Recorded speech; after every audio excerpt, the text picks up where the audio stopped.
तो अगर हम होंडा क्रिएटा को स्टेज वन ट्यून कराते हैं तो उसमें क्या क्या होता है, क्या मतलब किस क्या चेंज सॉफ्टवेयर हार्डवेयर क्या चेंजेस करना पड़ता है, कितनी टॉर्क पावर गेन होती है। तो मोस्टली ये डिपेंड होता है इंजन ऑप्शंस पे। तो अगर आपको पता है कि मतलब आप लोग बहुत पूछते हैं क्या उसमें क्या दिक्कत आती है, क्या चेंजेस करने पड़ते हैं स्टेज वन ट्यूनिंग में।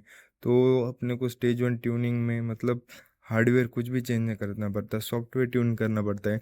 जैसे कि अपने स्टेज वन ट्यूनिंग में अपने को ECU मैपिंग करना पड़ता है, फ्यूल, बूस्ट, टाइमिंग, यही है। और मतलब उससे थ्रॉटल रिस्पॉन्स भी एक बेटर हो जाता है, एक्सेलरेशन फास्ट हो जाती है। मतलब यूजुअली कुछ भी मतलब रिलायबिलिटी पे कुछ भी दिक्कत नहीं आती, कोई भी प्रॉब्लम नहीं होती। एक मतलब अगर फ्यूल इकोनॉमी पे भी कुछ इतनी भी दिक्कत नहीं आती, अगर अच्छा मतलब एक वेल ट्यूनर से ट्यून किया तो। मोस्टली एसईओ और उनमें रीमैपिंग करना पड़ता है। अगर हम क्रिएटा की बात करें तो क्रिएटा में अगर हमने क्रिएटा में 3 इंजन ऑप्शन है। क्रिएटा का 1.4 NA पेट्रोल, मतलब वो नेचुरल एस्पिरेटेड इंजन। जो नॉर्मल क्रिएटा है उसमें स्टॉक इंजन में अपनी जो पावर आती है वन वन 115 PS, मतलब हॉर्स पावर आती है, और टॉर्क 144 Nm टॉर्क आता है। अगर हमने ट्यून करा दी गाड़ी तो ट्यूनिंग के बाद जो हमारा पावर जो 115 था स्टॉक में, वो 120 से लेके 125 PS तक जाता है, मतलब हॉर्स पावर तक जाता है। और टॉर्क की बात करें तो 150 से 155 Nm टॉर्क मतलब आता है। मतलब पर्सनल गेन कितना करता है स्टॉक से लेके मतलब स्टेज वन ट्यूनिंग तक। तो पावर की बात करें 5 to 10 PS मतलब हॉर्स पावर गेन करता है। और टॉर्क की बात करें तो 6 से लेकर 10 Nm टॉर्क गेन करता है। मतलब ये क्रेटा का अगर ये पेट्रोल इंजन ले नेचुरल एस्पिरेंट तो उसमें इतना कुछ मेजर गेन नहीं आता। लेकिन हम क्रिएटा का 1.5 लीटर का टर्बो पेट्रोल इंजन ले तो उसमें बेस्ट गेन मिलता है हमें, क्योंकि वो टर्बो इंजन है।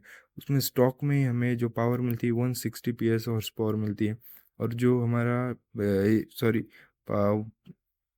पावर जो स्टॉक में आती है वो 160 PS हॉर्स पावर है, और टॉर्क 153 Nm टॉर्क मिलता है। और हम जब स्टेज वन ट्यून कराते हैं उसको, तो ट्यून कराने के बाद हमें जो पावर जो स्टॉक में 160 थी वो 185 से लेके 195 PS मतलब हॉर्स पावर जाती है।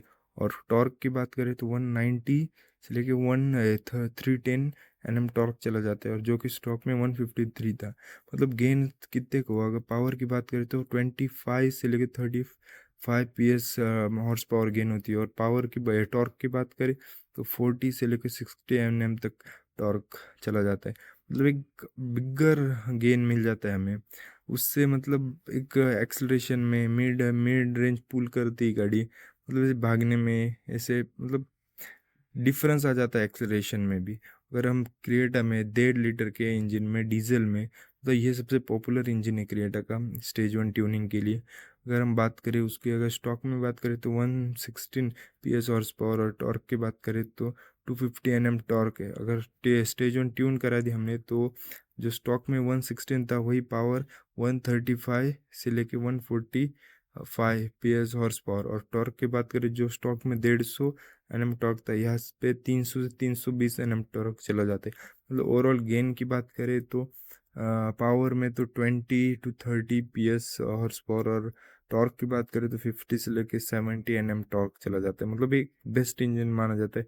मतलब हाईवे, ग्रेटर हाईवे रन्स के लिए, ड्राइविंग के लिए बेस्ट ट्यूनिंग इंजन लगता है मुझे।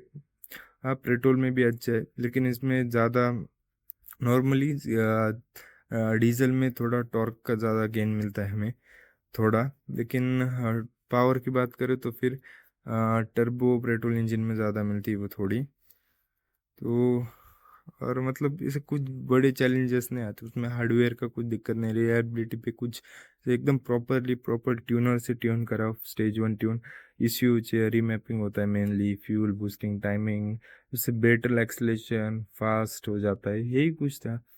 लेकिन मतलब 3 इंजन ऑप्शन पे मैंने तीनों को बता लिया। मैं आपको स्टेज टू ट्यूनिंग का भी बता दूंगा अगले वीडियो में, तो बने रहिए।